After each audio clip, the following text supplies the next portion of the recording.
Hi guys, it's me, Susan. It's day 46 of the Cancer Club.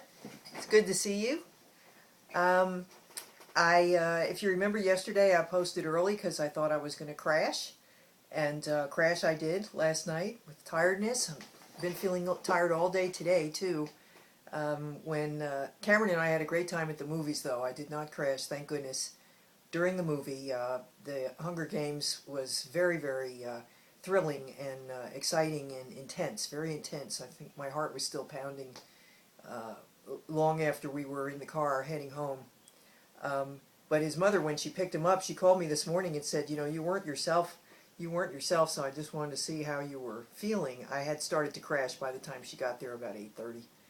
And carried over till today. Not mental crash, not like I'm sad, I'm unhappy, that stuff I was having the other night, but really just more quite tired. And I, I'm assuming that that's normal. Instead, I keep thinking of it as, hey, why am I tired? But why not? Why would I not be tired after all the treatment, especially since they're telling me that I will continue to have these side effects post-treatment.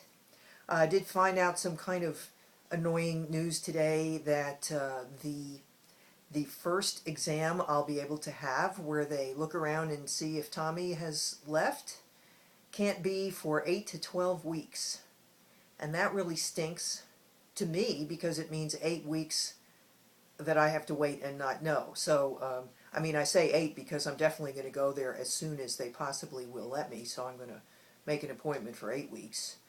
But, probably by that time I'll feel, I don't know what I'll feel, so I'm just going to have to play it by ear. But I was disappointed because I was hoping I would be able to have somebody look around in there in about 4 weeks. And, depending on how I feel, I might try to convince them to do it anyway. We'll see.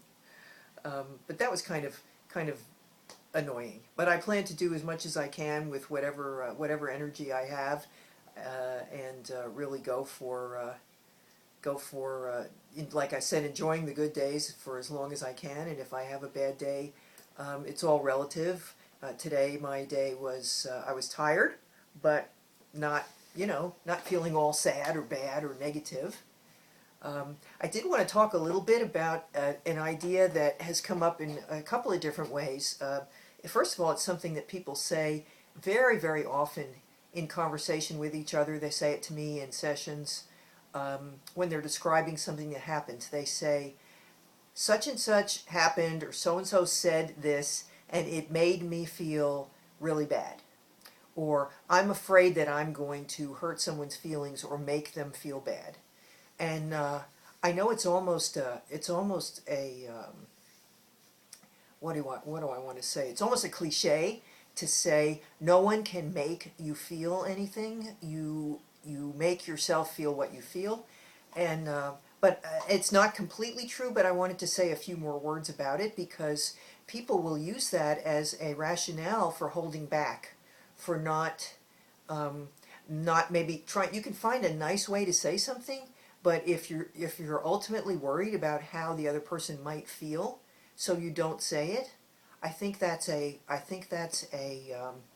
does damage to the relationship. It does damage to you as an authentic person, and it does damage to the other person because you're protecting them from something that maybe they don't need to be protected from. So to clarify a little bit, if someone is coming at you with a gun or a knife and obviously trying to hurt you, that can make you feel fear. Okay? That's a situation where someone can make you feel something. All right? We're not talking about that kind of extreme reality, a true life-threatening emergency. A life-threatening emergency of any kind can make you feel things, because that's, like I told you in the thing I was talking about, the brain, that's the brain's job, is to alert you to life-threatening emergencies and make you feel things that lead you to do survival things like fight or run away. Okay, so a true life-threatening emergency can make you feel something.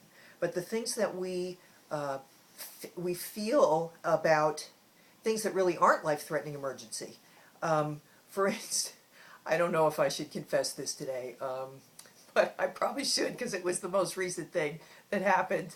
Um, I, I was going to see somebody new today, and without revealing too much about what happened, there was a little glitch there about, or a little initial feeling of maybe they didn't want to come in and or talk to me or something. We finally started talking about it, and he said.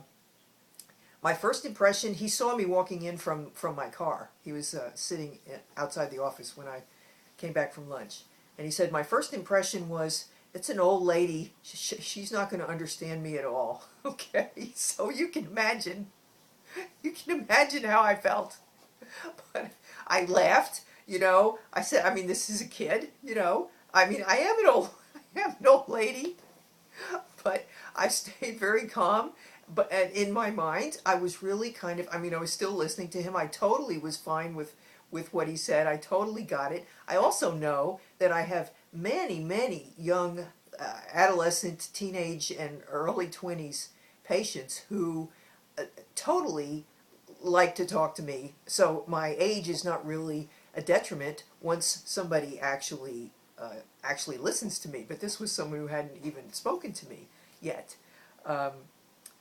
So that's a good example where I could say, when he said that, it made me feel like really bad or really self-conscious or anxious or something. And that's not true. Anyone can say anything to you, and you might have a feeling about it, like I had a feeling of like, ooh.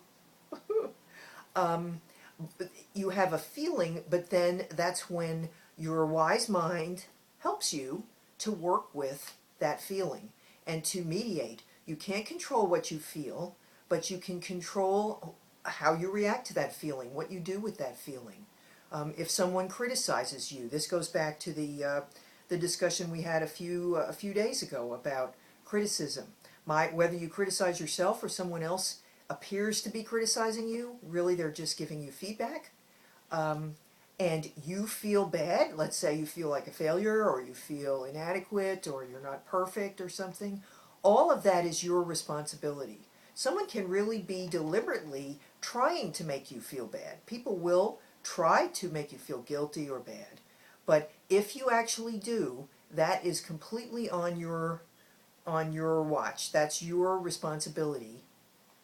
No one can manipulate you, for instance, unless you go along with you're a bad person if you don't do what I want. If you don't come and see me at Christmas, that means you're a bad daughter. This was what one of my people today was struggling with.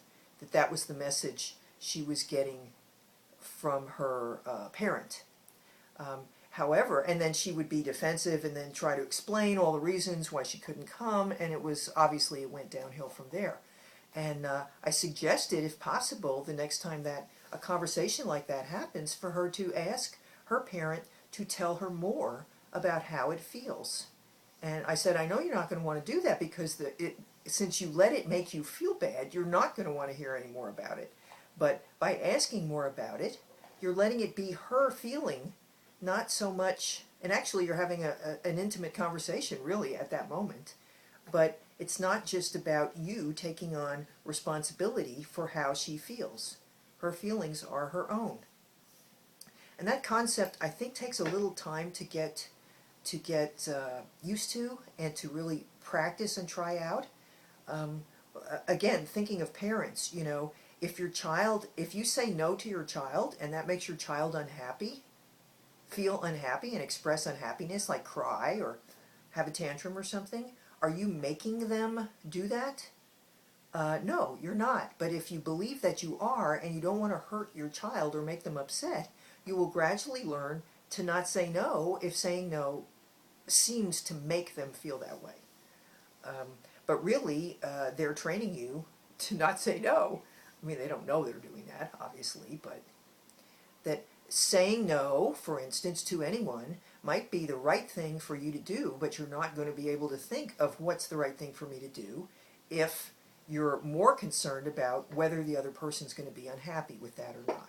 If they are, that's their feeling. You can ask them to tell you more about it. You can accept it as their feeling. just like it's your feeling that saying no was the right thing for you.